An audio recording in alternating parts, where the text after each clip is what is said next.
Hi, I'm Toby, And I'm Nick.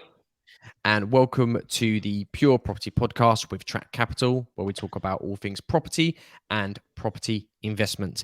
The aim of the podcast is to give you our industry insight and knowledge to help investors to invest intelligently. This week's episode, we're going to be looking at the type of mindset needed to invest in property because it can be very stressful. It's not always straightforward and also quite daunting for a lot of people as well if it's their first investment or they're fairly new to it all. So we thought we'd cover an episode around this because it is something that we deal with ourselves as a company when speaking to clients, just to sort of help them get over those obstacles and prepare them mentally, not only financially, but also mentally for what's involved with property. So we thought it'd be a good opportunity this week to present the sort of main mindset hints, tips, and hacks that are needed for investing in property. Yeah, absolutely. I think you hit the nail on the head. For anyone that's new to the industry, they're looking at considering entering the market, getting their first, buy to let under their belt. I think this podcast will definitely help those guys a bit more and really, as Toby said, mentally and emotionally prepare you for what's in store.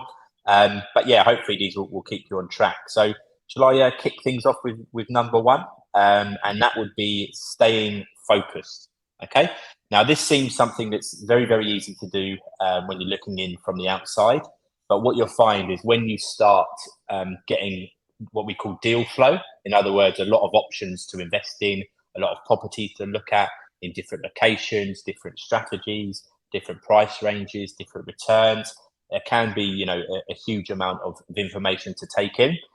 So remaining focused and really sort of lasering in on what you're looking to do and what your game plan is really, really important. So what we encourage people to do is, either sit down yourself, work out your strategy, come up with a game plan and figure out the type of thing that you want to look at in terms of the points I mentioned earlier, or speak to a consultant. They'll run through a series of questions with you and they'll determine, what your set of criteria and what your preferences are. So when you go to market, when you start doing your research, firstly, you'll have a focus, in terms of the actual type of investment you want.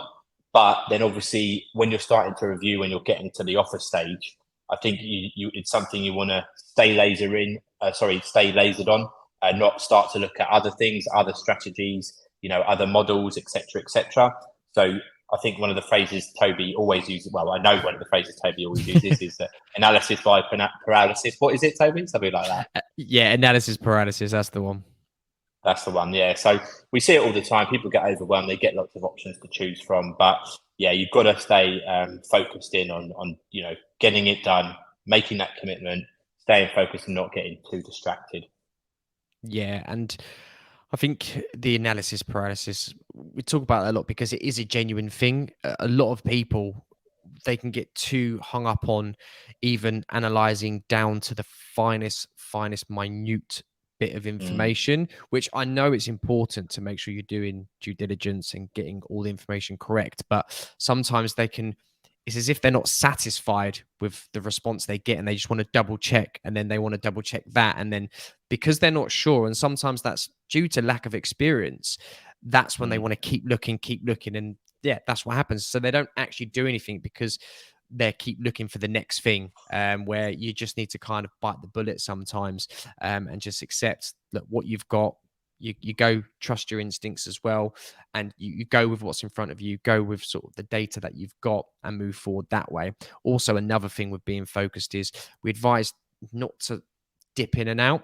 And when I say that, I mean, if you are going to invest in property and you're at the point where you're ready to purchase, you don't want to take your foot off and stay out of maybe the sort of the in conversation with what's going on in the property industry, and you want to make sure that you are committed to it for that period of purchasing. Because if you take, and I know people have busy lifestyles and you'll be working and maybe you'd have sort of family commitments, whatever it may be, but you do need to be sort of focused on staying in the game while you are purchasing a property. Because if you step back for a month, you can miss an opportunity, you can miss a trend, you can miss a vital bit of information, or you can just come out of the know-how completely just by missing something. So yeah, I do recommend when you're focused, just, and I'm not saying you have to sit there 24 hours a day, but maybe an hour an evening, or maybe an hour every couple of nights, just sort of working on it and working on the purchasing, because one, you'll speed up the process and you'll make it more efficient and be able to make better and quicker decisions. So that's all I'd add on to that point. Yeah, and the final bit on that is you mentioned there, if you take a month off, or you take a long time frame off. Remember, if you're looking for the best deals in the market, being out the game for 3-4 days can be fatal. Like, that right deal will come along and then you'll miss it. So when you are in the zone, you are really, really looking at deals, day in, day out, being on Rightmove, seeing what's come up, what new listings are there, being contactable for agents. So when they've got a hot deal, you're available and you're ready to take action on it. So yeah, when you're, as Toby said, when you're in the zone analyzing deals, make sure you're there, you're present, you're available. So when that right one comes along, bang, you can move on it. Yeah, that's a great point, actually. The next mindset that we recommend you need to have for investing in property is being determined. And that's because there can be knockbacks in investing in property. It's not as straightforward as a lot of people think. It's not always as plain sailing. And I don't want to sound too negative, but I'm just being sort of honest about that. Don't get me wrong, it is very positive, that sort of the whole journey, sort of 9 times out of 10, of course. But you have to understand, sometimes a deal might fall through. Sometimes you might not get the deal that you wanted. Sometimes you might have a valuer downvalue the property and set you back as well. There's a lot of scenarios that can crop up in property. It's not foolproof, but you need to stay determined.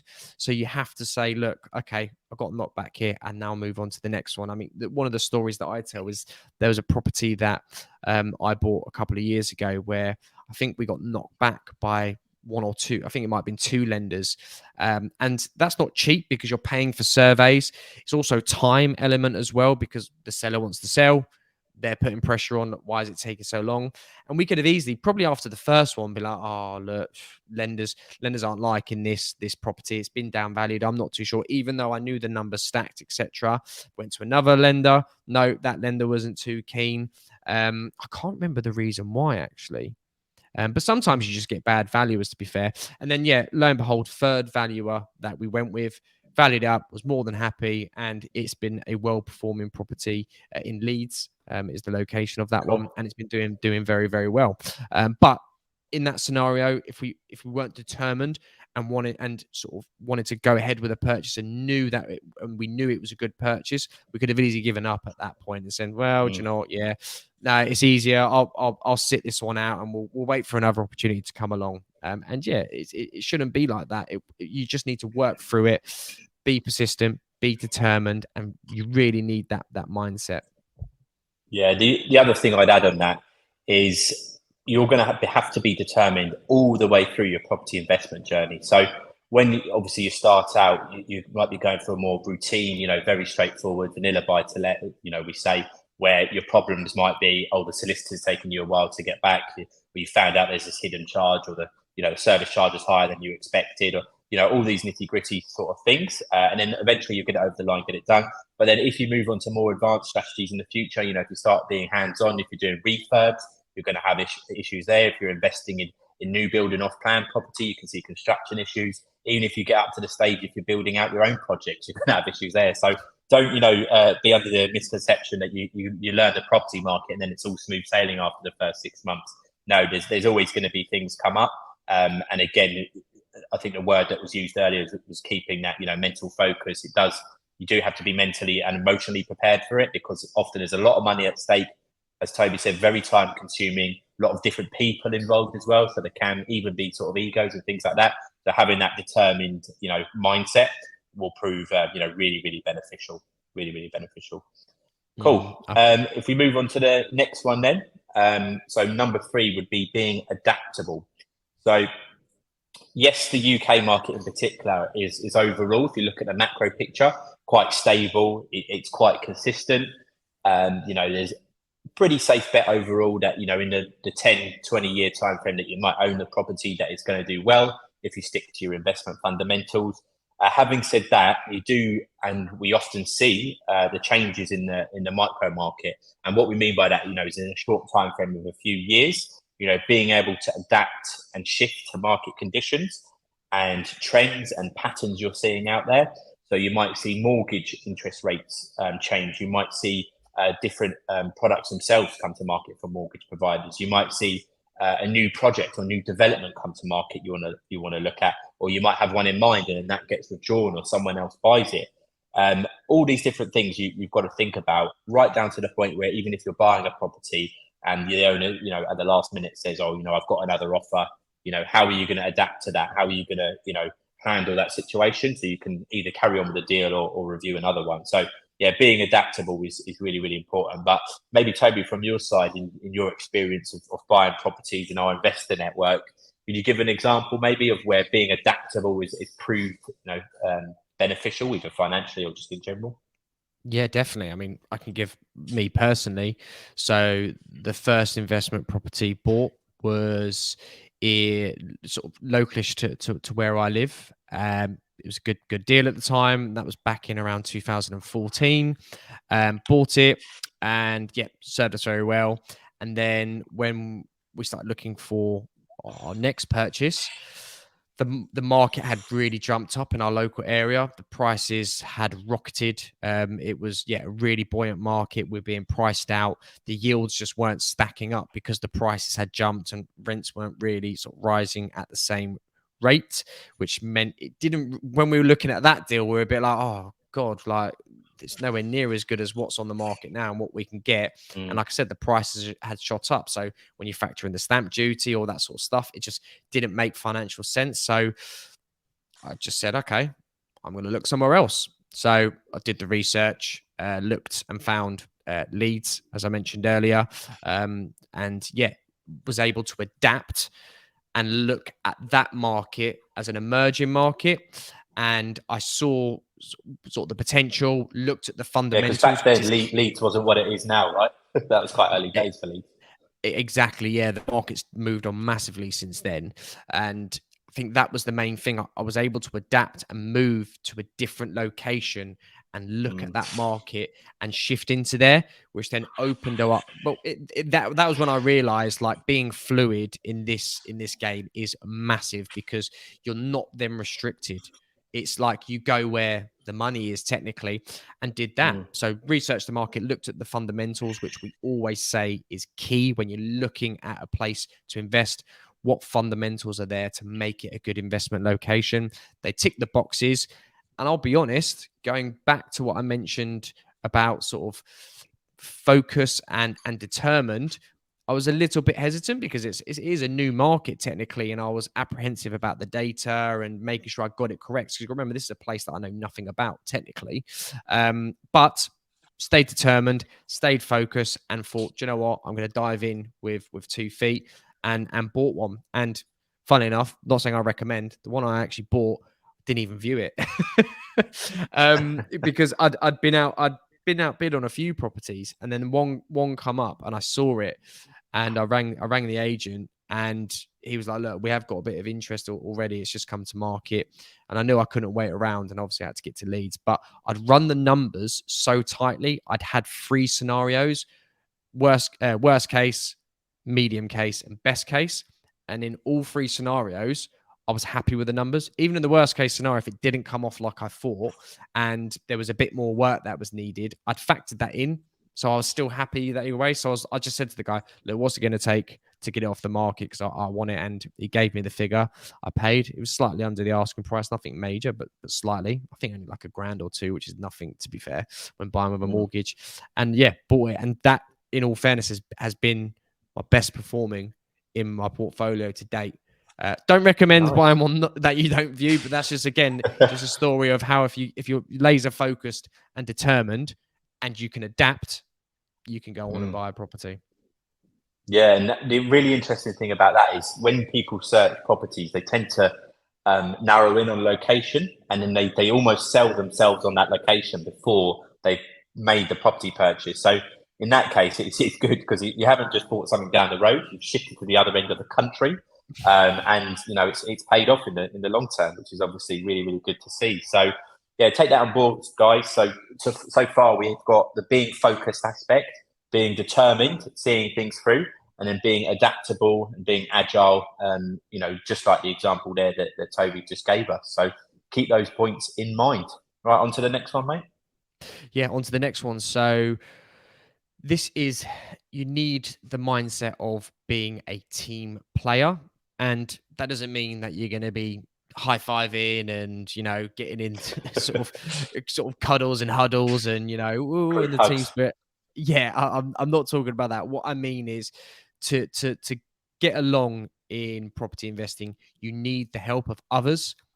It's impossible, and I literally mean impossible, to do it without help of other people. When I say help, that means the services of other people. So I'm talking about solicitors are needed in most scenarios for most buyers, a mortgage broker, but then you go further. I mean, they're the ones that are essential because you can't buy a property without the solicitor being involved because they have to look over it legally for you. And again, if you're using a mortgage, you need a mortgage broker or your bank or however you do it to purchase. But you need those on your team. So you need to understand that they're to help you.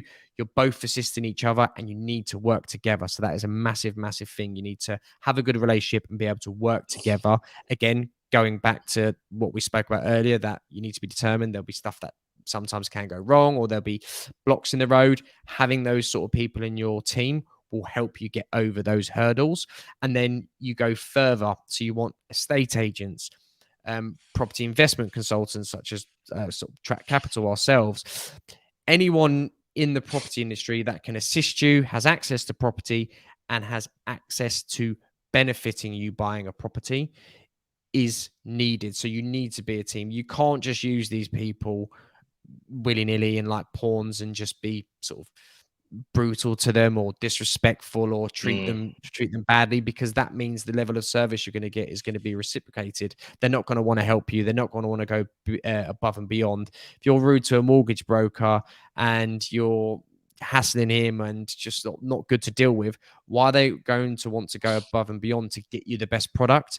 They're just going to want to get you out of their hair and just say, yeah, take this one, that one suits you, thank you very much. Whereas in a good mortgage broker, if you've got that relationship, they will genuinely, like Sam, who we spoke to on the last podcast, they will go above and beyond, but when other brokers won't. So yeah, definitely being a team player is very, very important.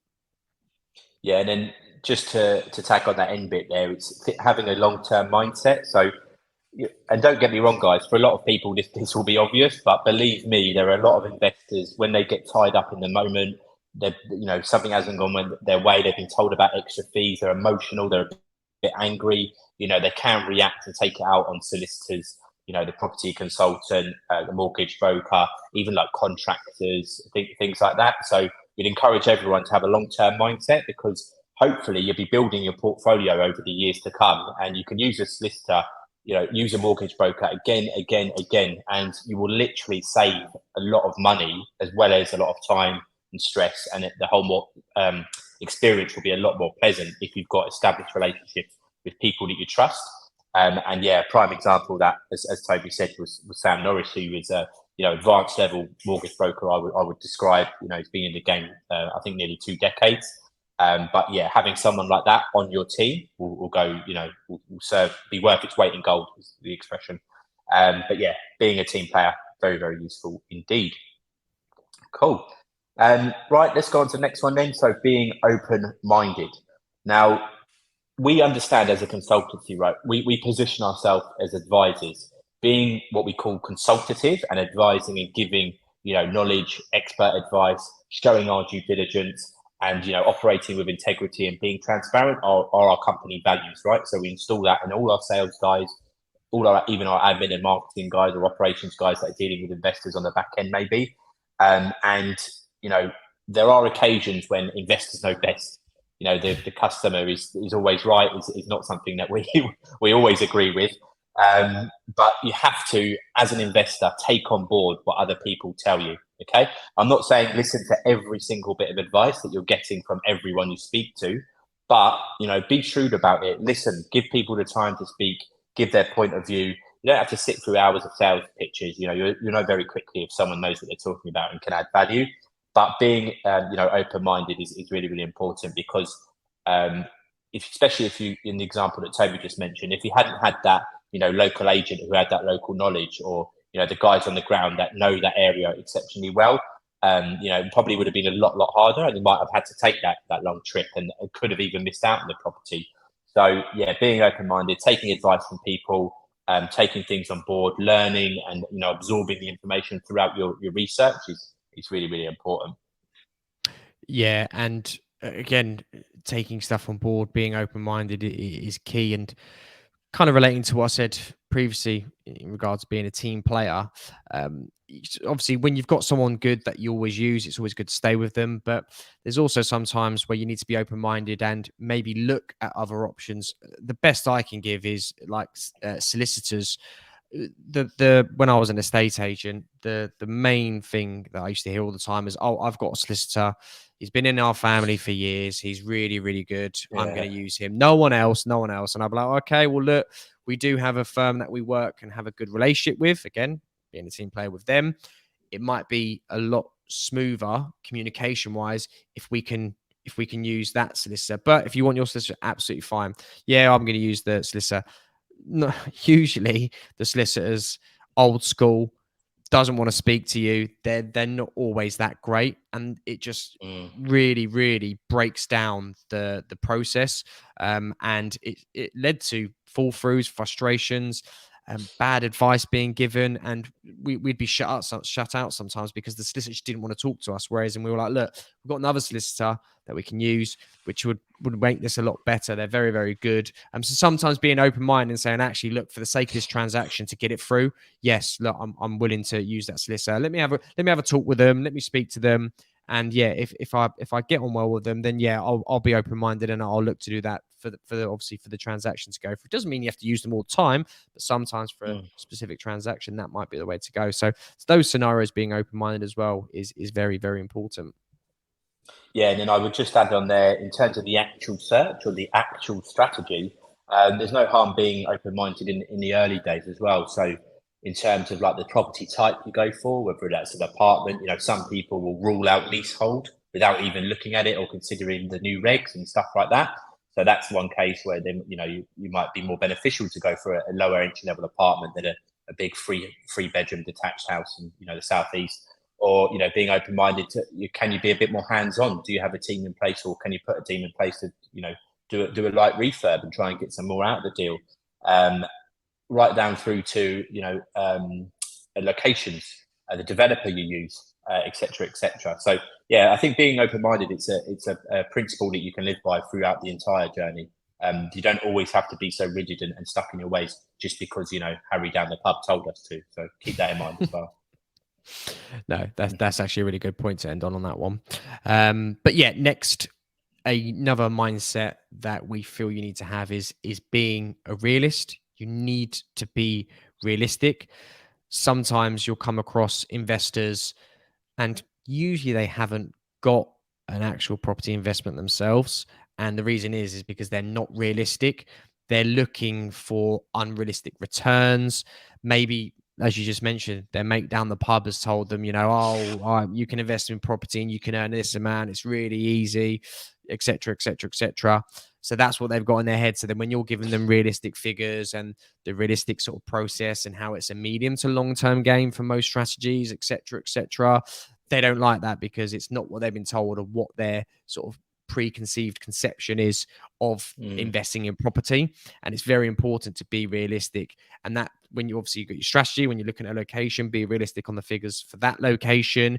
Just because other locations are performing in a slightly different way, don't think, "Oh yeah, that's going to be the same there." No, be realistic. And when you're speaking to people and getting the numbers, take it on board. There is no unicorn in investment. There's no perfect investment either, and that's something I'm always trying to drill into a lot of investors which are struggling to get their head around that and looking for the perfect investment. It's a tick box scenario where you need to be ticking as many boxes as possible, but you'll never tick them all. There'll always be something that Yeah. isn't 100%. But as long as you've got enough boxes ticked, and the boxes ticked are in your favor, then it's definitely worth strongly considering. You shouldn't have to wait for trying to tick all the boxes, because being realistic, it'll never happen. There's no unicorn. There's no perfect property investment. Yeah, a couple of phrases that come to my mind at this stage would be one: it's not a get rich quick scheme. Property, it's a long term game. And secondly, if it's too good to be true, it probably is. I used to hate, to be honest, when people said that to me. I was like, no, it's genuine. But in a lot of cases, especially looking at some of our competitors, for example, if it is too good to be true, or if it seems too good to be true, then it probably can be. And yeah, just to relate that back to us quickly. So to give an example, we used to have people that would always ask for 10% return. So this double figure rental yield net return of over 10% in the UK market over the past 5-10 years has kind of been the gold standard. And what we've seen is, that has fizzled out the market. So you can rarely find a genuine 10% return now, unless you do things like HMOs or SAs, serviced accommodation. But obviously that's a slightly different niche. So what we saw is, we had products like student accommodation, hotel room investments, care home investments, these sort of alternative asset classes, which were having this, amazing return, which used to get a lot of attention, a lot of interest from investors. And then lo and behold, they didn't deliver a lot of the times. These care homes didn't go into, operation. The developers went into administration. Lots and lots of different things have happened, but ultimately they were over promising and they couldn't deliver on those returns. So that's just an example of where we've seen it in the property market in recent years. And just lastly, I think this is worth mentioning, again, just to sort of pick ourselves up slightly, but you've got to think about what agents are telling you as well, because I would love to think, our industry, whether it's a property investment agency like ourselves or, a high street agent, I would like to think that everyone is, completely honest, transparent and ethical, and will ultimately tell you the truth. And they might not win the business now, but they might win it in 6 months' time, or from a referral or something like that. But it doesn't operate like that, okay? So you have to be realistic with your expectations, in the sense that if someone's offering you, if an agent's going out there and it's the best price, 25% below market value, the great rental return, it's ready in a couple of weeks' time, then yeah, you can't have that as your benchmark to go then and analyze the market and think, oh no, I got this there, so why can't I get this there? You've got to be realistic in that side of things as well, and use the phrase, I would use the phrase, be a realist in that sense too. So yeah, keep those bits in mind. And Toby, I'll let you finish up on this one because it's got your favourite phrase in, but yeah, give us the last one. Yeah. The last mindset you need to have is being decisive, and that, I'd say, I'll try and keep it short and sweet. It's pretty much when you need to pull the trigger and go ahead with the investment, just go ahead with it. And that's because, as we mentioned earlier on in the podcast, a lot of people can get stuck in analysis paralysis, or what we just spoke about previously as well, waiting for the unicorn. When the right opportunity comes up, don't wait around. As we just said, as long as it ticks enough boxes and it's hitting the right markers for you, and it's overall a solid investment, you need to be decisive. A number of times I see people go, oh, let me wait, I'm not too sure, which is it's completely understandable. It's a big decision to make, but you've got that far. You've ticked all the boxes. You've got to that stage. What is it that's holding you back? And if you need more information or more education, that's fine. Take a step back and get it, and then start the process again. But if you are ready to go, pull the trigger and go ahead with investment, because the one good thing about property is, if you are holding medium to long term, it can be very forgiving, even if you don't get it right like you would want to, and maybe there are a few more mistakes than you'd hoped. Usually, because of how the UK property market is, when you look over the medium to long term, it can be forgiving for you. So I'm not saying it's foolproof and you should think everything's going to be sort of roses. Of course, there can be some real big issues that you could come up against if you don't do the correct due diligence, but it can be very forgiving. So when you see the right one, pull the trigger.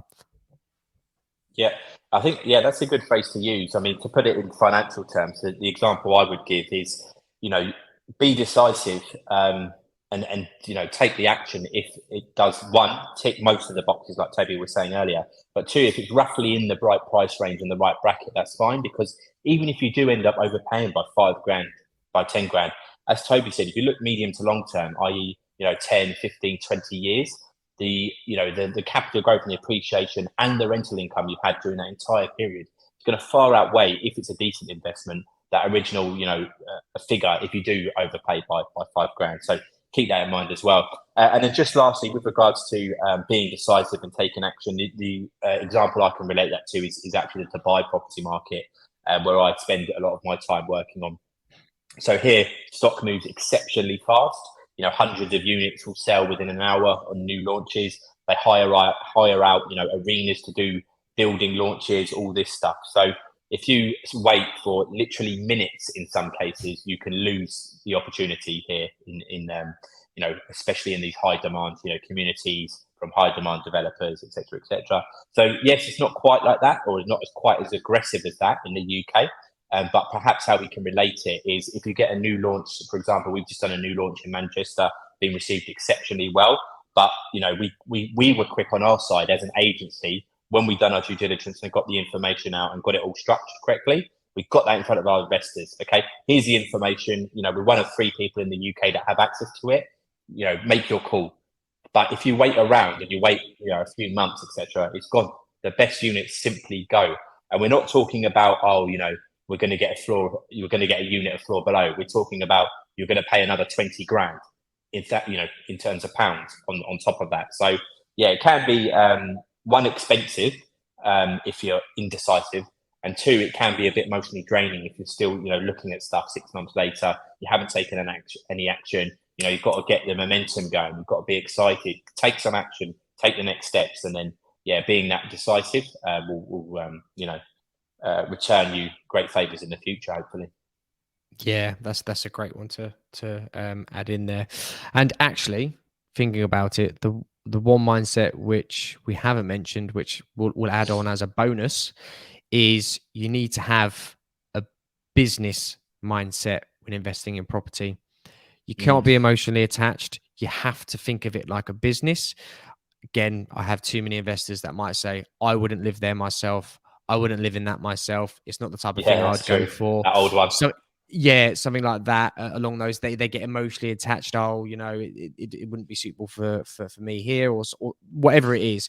They don't think of it like a business. You do have to think of property investing like a business. It doesn't mean you have to be cold-hearted. I'm not saying that, but it is a business at the end of the day. You're investing in property. That's technically, you're going to run like a business, and you want to make profitable. So you shouldn't feel bad about making profit out of that investment. So just think of it more business minded than emotionally, because that's going to help you massively as well. Take the emotion out. That goes for like when you're losing, sort of missing out on deals, maybe fall throughs, that sort of thing. Take the emotion out. It is a business at the end of the day. And when you run your numbers, when you're looking at your rents, or if you're looking at rent increases over time, or if you ever come to sell the property, you want to be getting the most money out of it, so getting the best price, etc., etc. There's lots of factors that you need to consider. And overall, in simplistic terms, you need to run it like a business and have that business mindset when investing in property.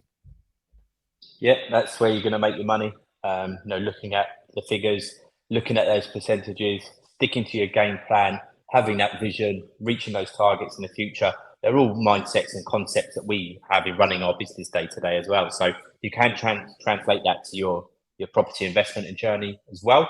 Then you're going to be, one, you'll know more clearly where you stand and how close you are to those targets. But two, you will likely make way more shrewd financial decisions. So keep that in mind as well, guys. Yeah. Well, I hope that has been a good and informative episode for you. As ever, if you have any questions, please feel free to reach out to us at info@trackcapital.co.uk, or visit our website and you can get in touch with us there, www.trackcapital.co.uk. Thanks for joining us, and we'll see you next time. Bye-bye. Cheers, guys. Bye-bye.